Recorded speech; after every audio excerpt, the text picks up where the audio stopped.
Hi, everybody. This is 1,141 days today since Richard vanished from the barracks there at Fort Bliss in El Paso, Texas. I'm going to go on to the Facebook to see if we're burning the midnight oil again tonight because there's so much happening in Richard's case because it's just that big and we are very appreciative that everybody has stayed with us, that new people have come in. And it's very difficult when you're coming in at this point because this case is so big at comprising of morsel after morsel after morsel after morsel that we can digest it, that we can understand the level of conspiracy, the level of collaboration, the level of crimes, the level of in many different fronts, and the level of cover up in many different fronts, and why it would require millions and millions of dollars of funding, why they would even fund it with millions and millions of dollars. Um, it's very hard to wrap your head around. And, I think about 3 years ago, we had no idea that this was going on. I don't even know. I think that's why Richard told us, I'll talk about anything, but just not the Army.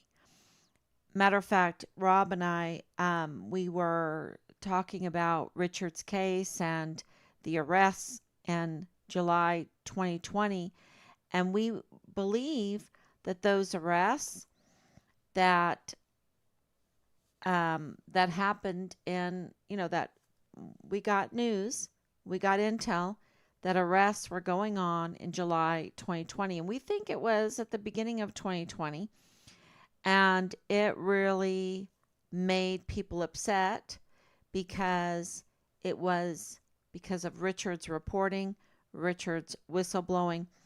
Um, they don't like oversight. They don't like whistleblowers. You can tell that they don't like whistleblowers because they didn't offer him any protection.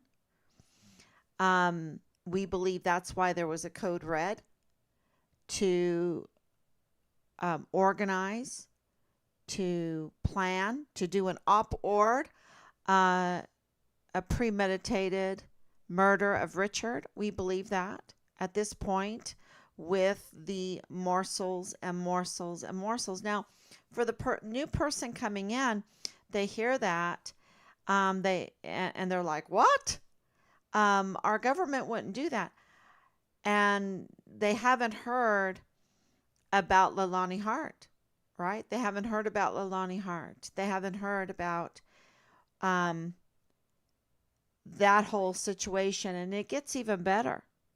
And I'll talk a little bit about Leilani Hart because it is well, things are looking like the tide has changed, right?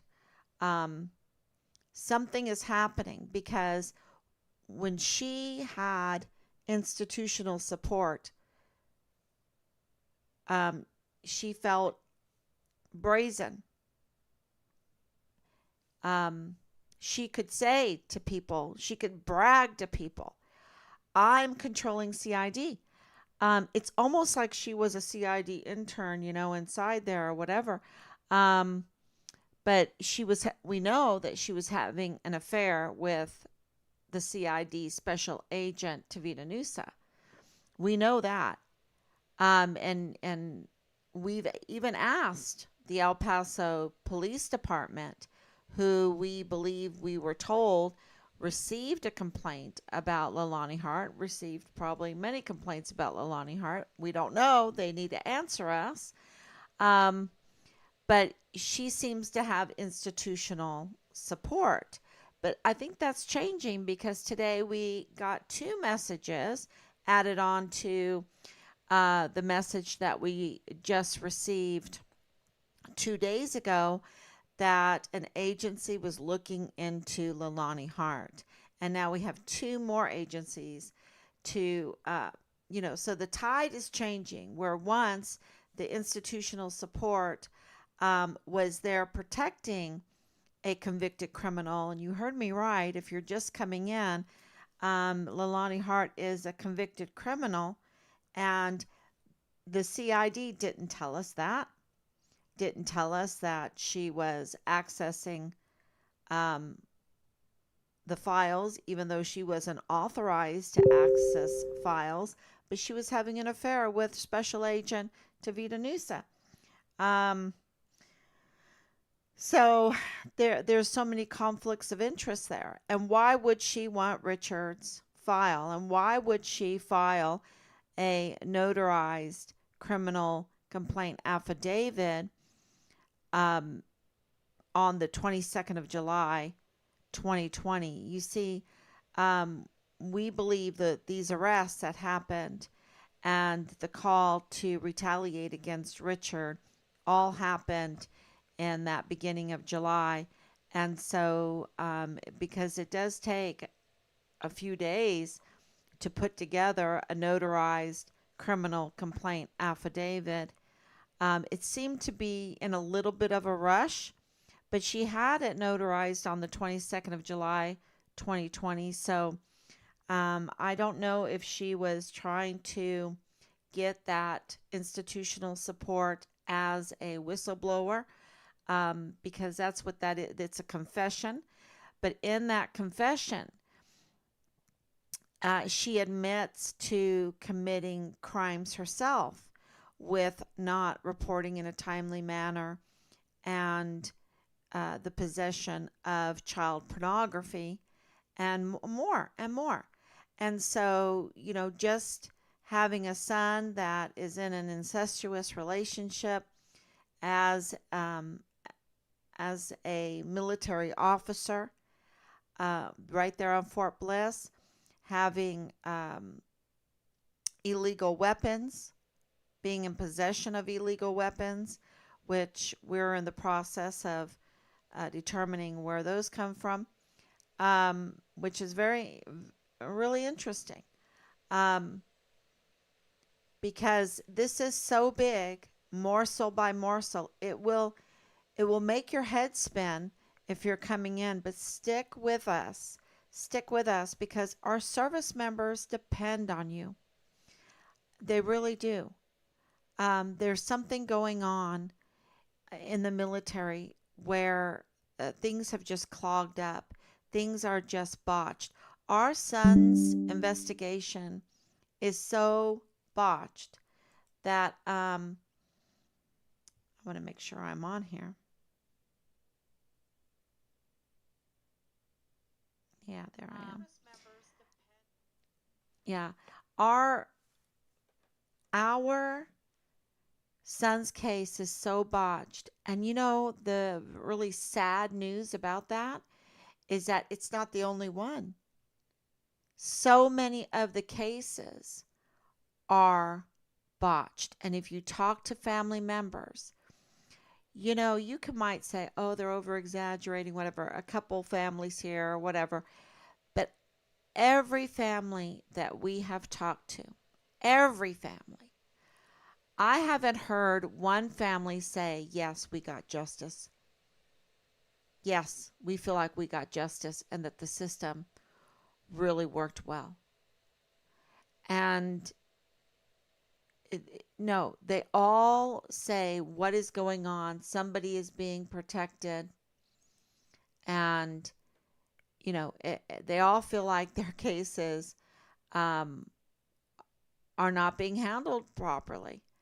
And I can tell you right now with Richard's case, just the leaks, and now we have Operation Lone Star, where the judge has told Governor Abbott that no, he can't do what he wants to do, which led to leaks in this CW2 hack, who seems to be connected to the CID there on Fort Bliss, leaking files, um, and then therefore seems to be connected to Richard's case, which is all leaked files. Or, we put in a criminal complaint against um, the special agent Marlon Soto, because of our son's botched case, because we had leaked files. We said it from the very beginning that our son's case was leaked.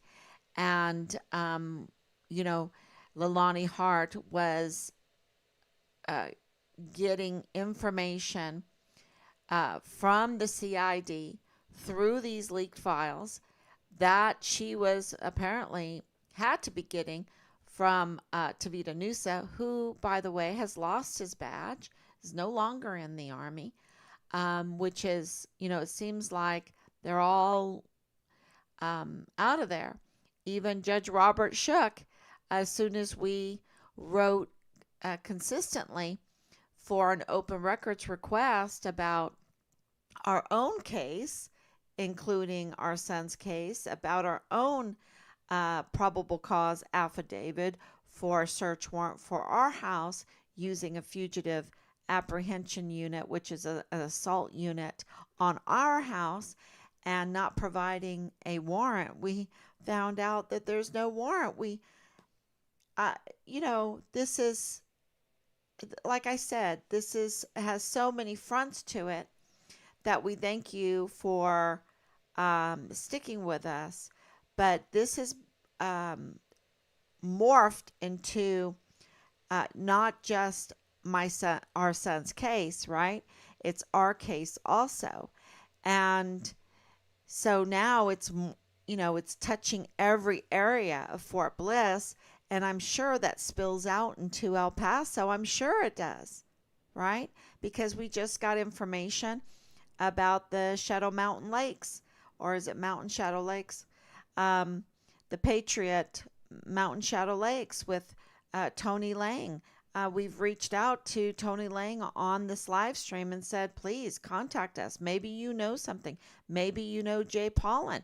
Maybe you know Jakovitz. Maybe you know Ruggiero, right? Maybe you know these NCOs, and you have information about a missing veteran, a missing soldier, and from the videos that we watched, from the information that we watched, which is, if they badly used Shadow Mountain Lakes to dispose of Richard's personal items, then maybe there were rumors. Maybe he heard something that can be in addition to what we are hearing, what the information that we're getting back. So it's spilling out into El Paso, what's going on at Fort Bliss, the what's going on at the VA, what's going on at the CID, what's going on at Park University.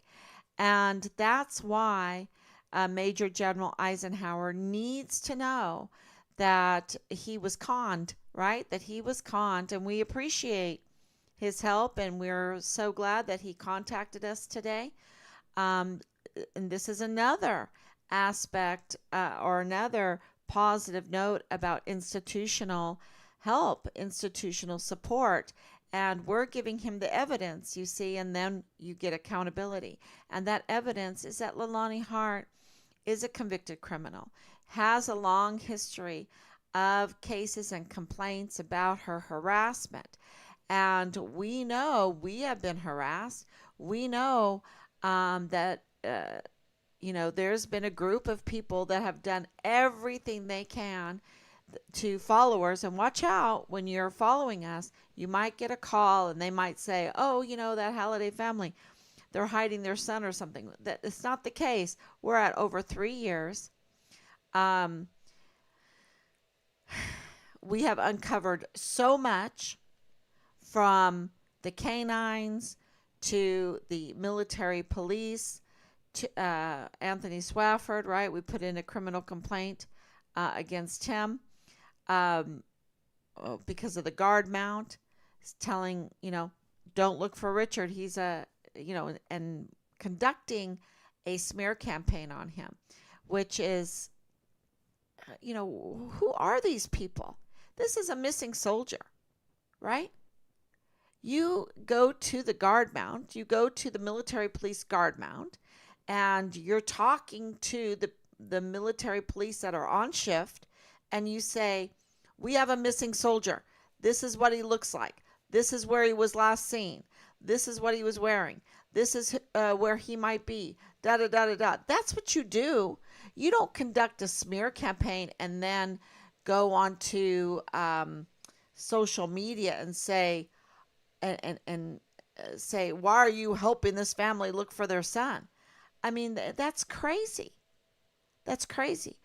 But once you know all the rest of this, once you get to know Leilani Hart, once you get to know what's going on at the VA, once you get to know what's going on at the tactical move storage unit, once you know what's going on at Park University, once you know what's going on in CID, once you know what's going on at IG, once you know what's going on at JAG, then you rush to sign the petition of this soldier that was so brave to ask for a congressional inquiry through Veronica Escobar. So write her, sign the petition, and I believe we have like 142 signatures at this time. We need a lot more. Also, it was CC to Senator Cruz, because once you realize that this was so out of hand and it was touching so many service members, it becomes very clear that it wasn't just Richard Halliday. So many of our service members have been retaliated against, have suffered under this grip that Leilani Hart has had over Fort Bliss. Please God, let it not be renamed to Fort Hart, right? So, and why is she so important? And everyone knows we have a good reason, because we're being denied due process. Our son's case, our case, is being obstructed because of Leilani Hart's, I would have to say, criminal connections.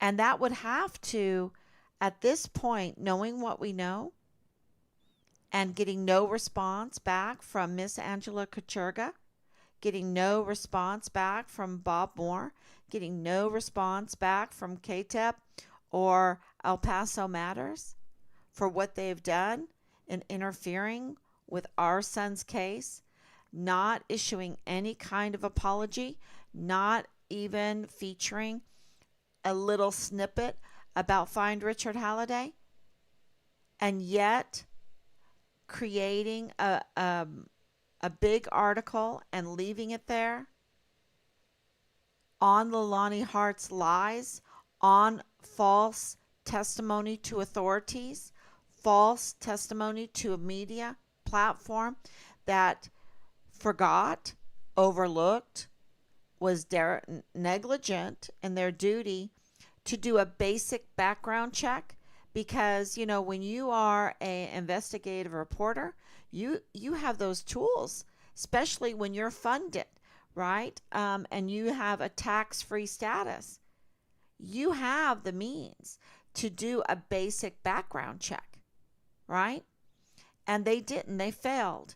And they could have talked to the victims like we've talked to the victims of Leilani Hart's harassment, of her absolutely relentless pursuit to destroy people that she had a beef against. And, that's unacceptable. I mean, to even go against her restraining order, to even talk back to a judge, to talk to the bailiff, to conduct herself in court in an unprofessional, um, just in a shocking way. And this is years of harassment. It goes back to the 1990s. And she was convicted of lying to law enforcement authorities and then breaking what the judge is like, you need to get a mental screening, right? So the judge is saying she's not mentally there. There's doubts. There's doubts to the way she judges things, right? Her judgment is off. Her judgment has been impaired by something. And yet, she is controlling the JAG on Fort Bliss to unjustly block a key witness in our son's case that happens to be an officer of the court that absolutely has a right to defend himself but was denied that, has a right to be notified but was denied that, has a right to be investigated, but this banning, this block is without a packet. How do we know that? That there was no investigation into it and that they went to extra means to block him, to unjustly. How do we know? Because the chief of security of El Paso said so in a letter, said so, that the JAG was operating outside of the law. And this is hindering our pursuit for justice for our son, to get to the bottom of what happened to Richard. And it is getting more and more nefarious as we go. And with that, people are starting to get a bitter taste that have positions in the institutions.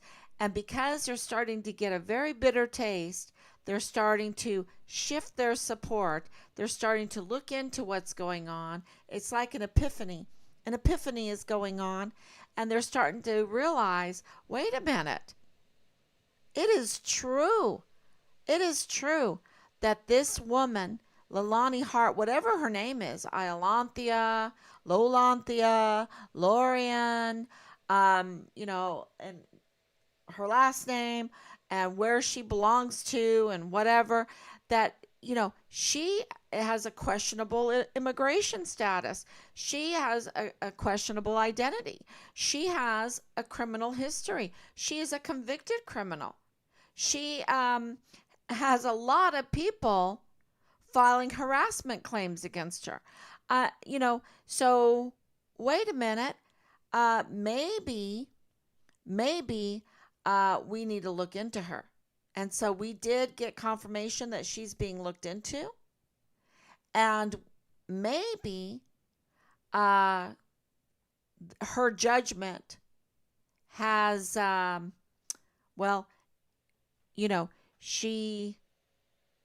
she tends to lie. Okay? She tends to lie. And now, this is something that Major General Eisenhower needs to look into. Because, and I think he is, because he wrote us today, and he said he's throwing some things over. He is corroborating that he's working with CID on all of this. So that is good news. So he has also, so we're getting institutional support to look into Park University. We're getting institutional support to look into the VA. We're getting institutional support to look into this whole issue of banning a key witness in Richard Halliday's case that is blocking us from moving forward to getting the answers about these arrests in July 2020. But you see, the leaks, lies aren't sustainable. And so when they're leaking and leaking and leaking and they're lying and lying and lying, um, it gets back and that intel comes back to us. Um, the other the other thing is how do you reconcile the fact that Leilani Hart lies to authorities and manipulates authorities and has a very good reason because of her connection with CID, because of her connection with the chief of security of Fort Bliss, that was also a professor at Park University, and she's a student at Park University. Things are, yeah, very questionable there. Um, because of all that going on, we need to get on to Fort Bliss to see what's going on with these arrests because this is military, right? Um, let's see. Questions are popping up. Thank you, Anicia. Thank you, Danielle. Does she have battered woman syndrome? Possibly. Well, she did. This is why I wanted to talk about the reconciling her notarized criminal complaint affidavit. She notarized it. The CID accepted it. The FBI accepted it. She was not arrested. She was not arrested. So, was this an attempt? It's like a cry for the wolf, cry for wolf, cry for wolf. She's lying, she's lying, she's lying. We absolutely know that she lied in the article with El Paso Matters. We absolutely know that she is lying with the judge, the JAG, right? That whole JAG that they didn't even do an investigation. They didn't even do a notification. They didn't even um, let our key witness defend himself. So we know that that's all a lie. But what's going on? How do you reconcile that with the notarized criminal complaint affidavit about the incest, about the child pornography, about the sexual abuse, about the purchasing of illegal weapons, about the threats, I could just put a gun to your head in the middle of the night and there you would go and you'd never wake up and it's as easy as that, things like that. Um, just a lot of those statements in there, and then there's more because of connecting it with the VA and infidelity because they're in a divorce and um you know what is true in that, because she was never arrested, she was never charged, because that would, so did was the wolf actually there then? And if I was Dallas Hart and I talked to Dallas Hart and he threw his mother under the bus, did he not want to charge her for claiming what she claimed? I mean, a 7-year-old being sexually assaulted in her master bedroom by multiple members of the household. I mean, he doesn't want to clear his name on that one. I, it's the other agents should have followed up with the sworn affidavit. Absolutely. And I called James Hart and he said, "Oh, CID, they called me up to tell me I'm cleared." What? What that told me now, at that point, it was confusing. But when you're fighting for justice and you're the chief investigator as part of Team Find Richard Halliday, and you're doing this daily, daily, daily, and you're the media and you're, trying to juggle all of this, you're also getting a degree. You're figuring out how the system works. And what that tells me now is that he had a personal relationship with CID, right? Because who in the world is going to call, a CID agent's going to call and say, hey, Will, we looked at this and we cleared you. No one says that. They don't call you and say that unless you have some kind of personal relationship with CID, you know? So, and, that's why we put in those criminal complaints, because it just, then why wasn't she arrested? Because that is an arrestable document. Somebody had to be arrested for that.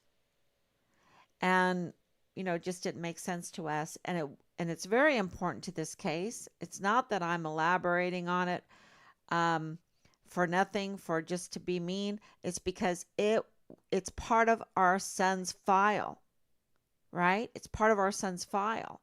And so what did he have to do with the CID office? And, that's what we're looking into, because our intel is telling us that he was a CID intern with Park University. And so, he took criminology, and we didn't put that, because that was the end of 2018. And then, of course, he was deployed, and, then coming back, the 180, we didn't think it was relevant to his disappearance, that Park University wasn't relevant, but it is. It's relevant.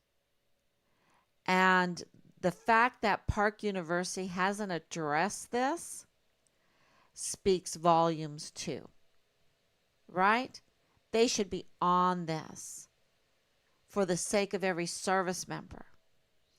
And that's why when you hear about all of this, when you hear about the MPs, when you hear about CID, when you hear about the IG, I haven't even got into that too much.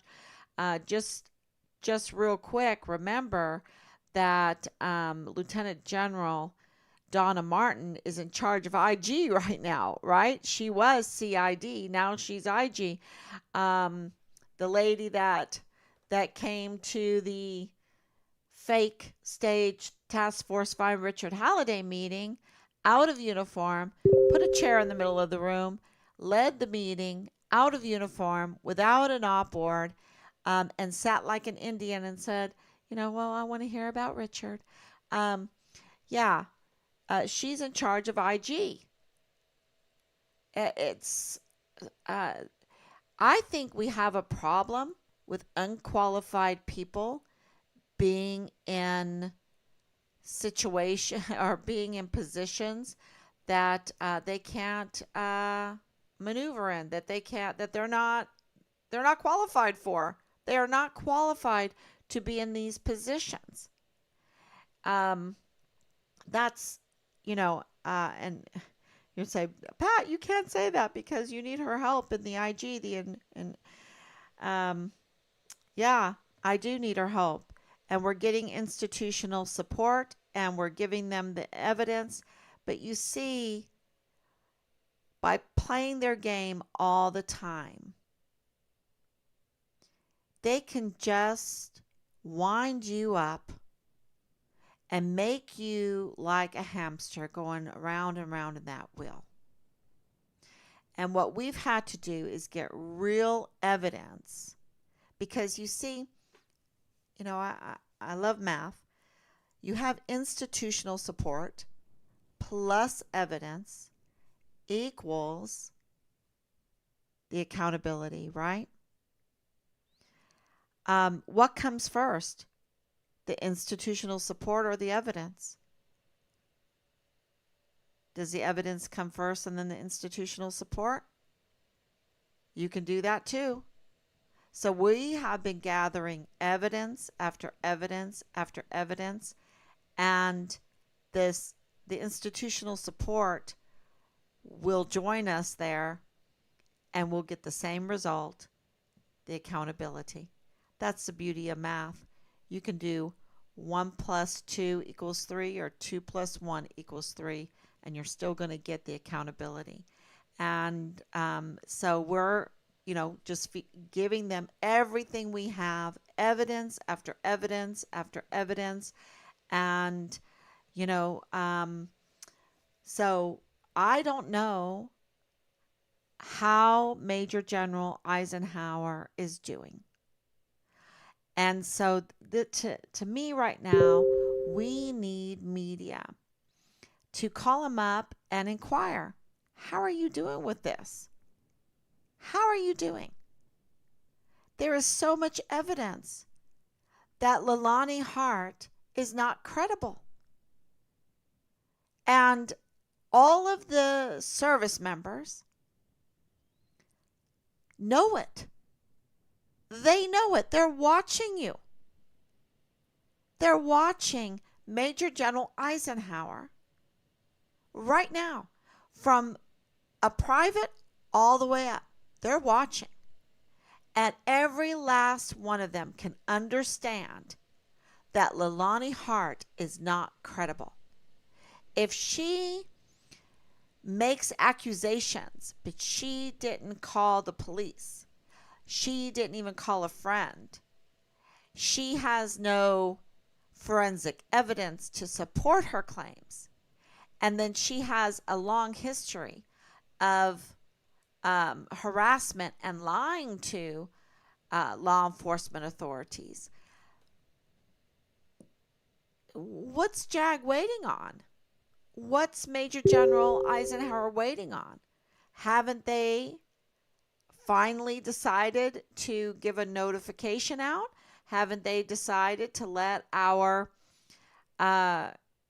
key witness have a chance to defend himself? Have some due process? Isn't there going to be a packet? Aren't they going to abide by the law? They're JAG. They can't work outside of the law. But you see, this is what we're pointing out, and I'll point out real quick this here, how they're just working outside of the law.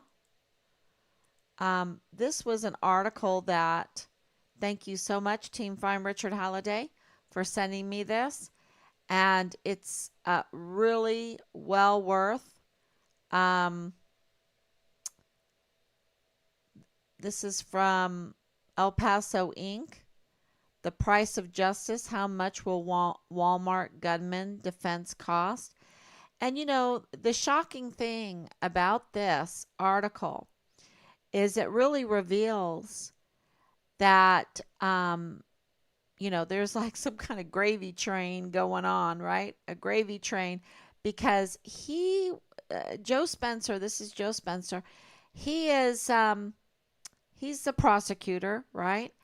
And he's not telling the taxpayer how many people, right? How many people that they're using to pay for, and how much they're paying. And how much they're paying. And to just be that brazen about it. I don't know if we, as taxpayers, and I'm not in the El Paso area, but I don't think that the taxpayers there in El Paso want to be milked for this terrible killing, but on and on and on and on, and make one huge injustice into another huge injustice, right? Patrick Crucius, injustice in the murder of these people at Walmart, But then now you have the institution creating another injustice by not giving a swift hearing to save the taxpayers' money, right? Because I mean, they have everything. They have all the forensics. They have all they have the videos. They have everything. Why are they holding back how much they're spending on this? And that's this article is just a wowzer, and I hope that you read it, because it really tells you what's going on in Richard's case. Because we've asked Ms. Schnotty, who we have been contacted by multiple times, for the numbers of the costs of our son's case. And we want to get it verified that they have been spending upwards over, I mean, we're talking in safe $6 million. It's some of the numbers we're hearing is over $9 million. And what do we have to show for that? We want to know where it went to, what it was spent on. Was it spent on a cover-up? And this is why it's so important for our key witness to have the ban lifted on him, being an officer of the court, having the retaliation lifted from him that was unjust, so that he can help us. I remember Miss Kacherga saying, "Is he helping you?" Because what they wanted to do is to block help to a missing soldier's investigation. Can you believe it? That's what they wanted. That's how sick this is. That's how huge this case is. That even Angela Kacherga, in my opinion, by her discussion that I had with her, her aim was to block and prevent due process and justice in the case of a missing soldier from Fort Bliss, our son. Now, if that doesn't, and she's supposed to be neutral.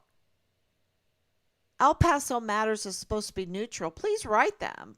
Please write the IRS. Please write the FCC.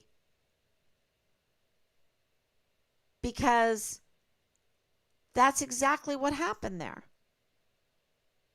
And that's why we're asking everyone, and right now, reporters, to write Major General Eisenhower. And it's working, okay? It's working because he contacted us today. So it's working. We got his attention. And so if you haven't written him, or if you have, write him again. First thing tomorrow, we're sending him another email. Write him again, because it's working. And sometimes it just takes, that squeaky wheel, or that widow that is bugging the unjust judge, the stars in their course that fought against Sisera. Some way, somehow, this is all working. And, this is a mistake we made with Brigadier General David Stewart. We thought in our first meeting when we went there that he would be briefed properly. We thought he would be briefed properly, that he would know this case. And he didn't. He did not know this case, okay? He did not. And I don't even think he is briefed properly right now. And of course, he has left. But I don't think he's briefed properly. I don't think he was ever briefed properly. And that's why um, we're we are very patient with what's going on with Major General Eisenhower, because I mean, how much more does it take, right? How much more does it take? All he has to do is ask his staff to do a simple background check, a basic background check on the Lonnie Hart, right? And that will be enough for him to lift the ban.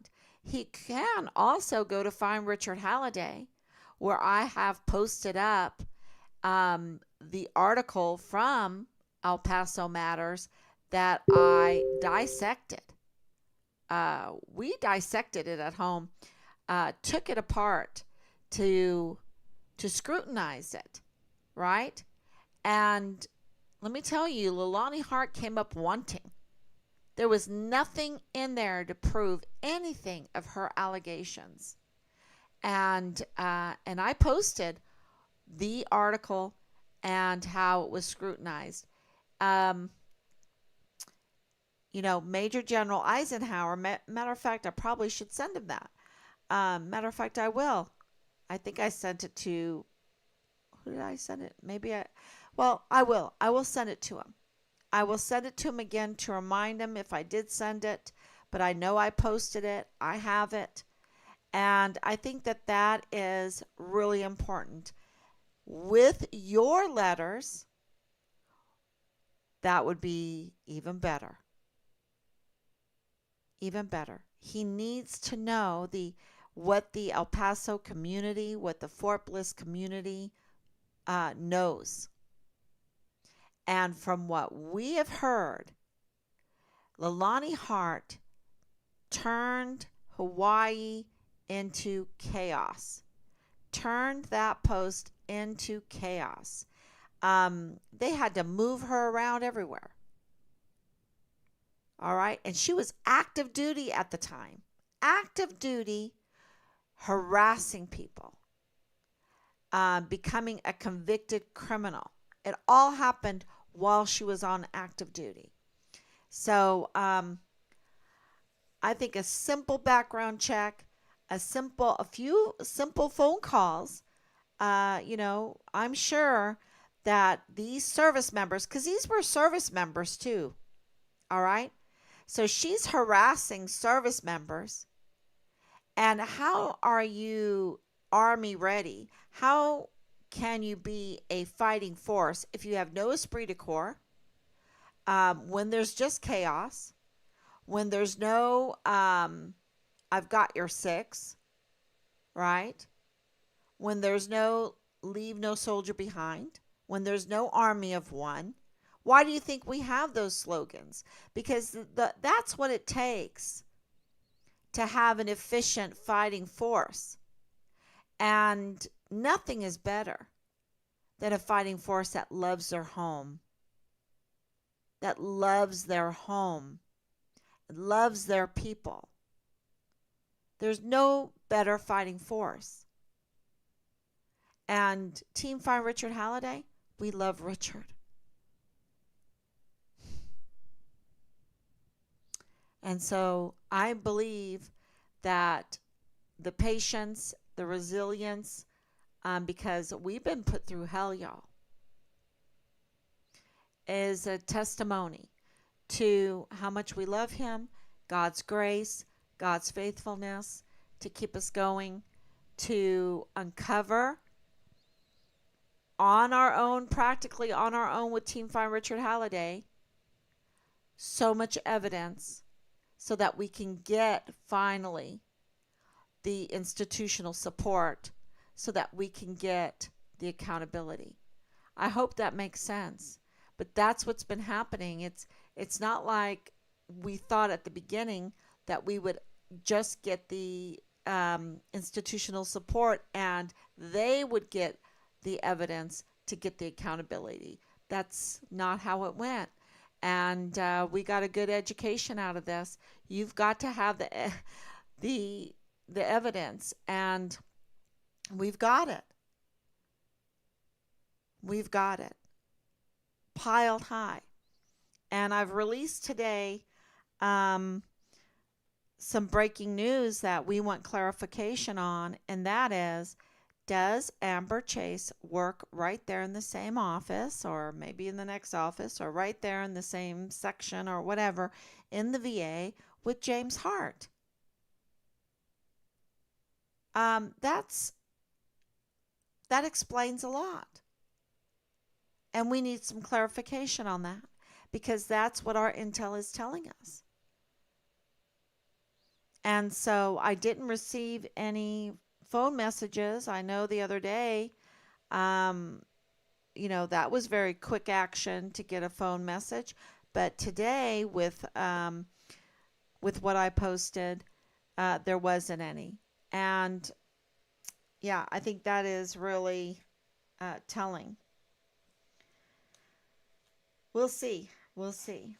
The other agencies should have followed up with a sworn affidavit. Yep, absolutely. So let me look at my notes real quick. Oh yes, it's been such a busy day. Um, we have, let's see, I wrote it down. What? Oh yeah, we've identified the location for the van. This is a 2004 Pontiac Montana. It's white. It has OnStar, which means it has GPS data. And we have identified the location of the van. Okay, that's huge. Matter of fact, I should say it one more time. Breaking news. We have identified the location of the 2004 Pontiac Montana. That is very important in this case. It has OnStar. It's a minivan. It's white. And its license plate begins with CH. And we have identified the location. So that's really breaking news. It was worth saying twice. The other breaking news is that the Van Buren house, and I want to say more. I want to say more. But I will say this, that the system was tampered with for that house. But we broke the system. The system was tampered with. So we didn't break the system. I'm saying it was tampered with, and but there's always intel somewhere, somehow. God always brings a little light somehow. So I hope I make sense there. The Van Buren Avenue house is also very important, and that is that's been tampered with. The system to give information about that home has been tampered with, and I hope that makes sense. So let me institutional help and Leilani Hart and the IG and Major General Eisenhower. That can lift this ban, that we can get answers. This is a national security issue. It's so big. That's why our soldiers were shaking. That's why they were so much PTSD. The Army has one failed program after the next. And that's why we need to work backwards. We need to support our service members in ways that we've never have before. And that's why we need to be a hedge around this very brave soldier that requested the congressional. That's very important. That's why we need to write Veronica Escobar to support this inquiry. That's why we need to write Senator Ted Cruz to support this inquiry. We need to really be a hedge around our soldiers, because the Army has one failed program after the next. The CID has failed. The suicide program has failed. The sexual harassment, sexual assault program has failed. And our soldiers don't have that esprit de corps feeling, because they're not getting justice. The JAG is blocking the justice of a missing soldier because of a convicted criminal that has a history of harassment.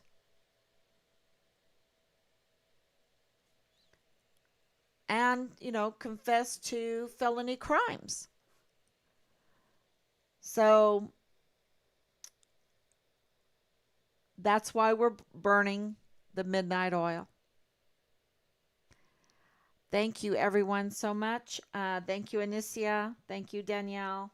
Thank you, Grace, because it's your prayers and it's your help that will help our service members, help our country, help get us justice for our son.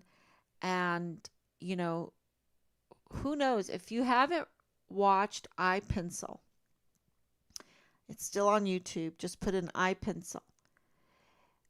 We don't always see the ramifications of the little things that we do. And being a hedge around this soldier to get a congressional inquiry, to write Major General Eisenhower to lift the ban to get justice for Richard, to participate in ways that we've never participated in the past, in the recent past, because we've always just trusted our institutions. We've just thought, assumed they were benevolent, right? But no, you can't do that anymore. You can't do that anymore. We have to take an active role. And so we're very appreciative for all your help. And I think that we will get accountability. Okay, everyone, thank you so much. God bless you. And we will be back tomorrow, God willing. Bye-bye.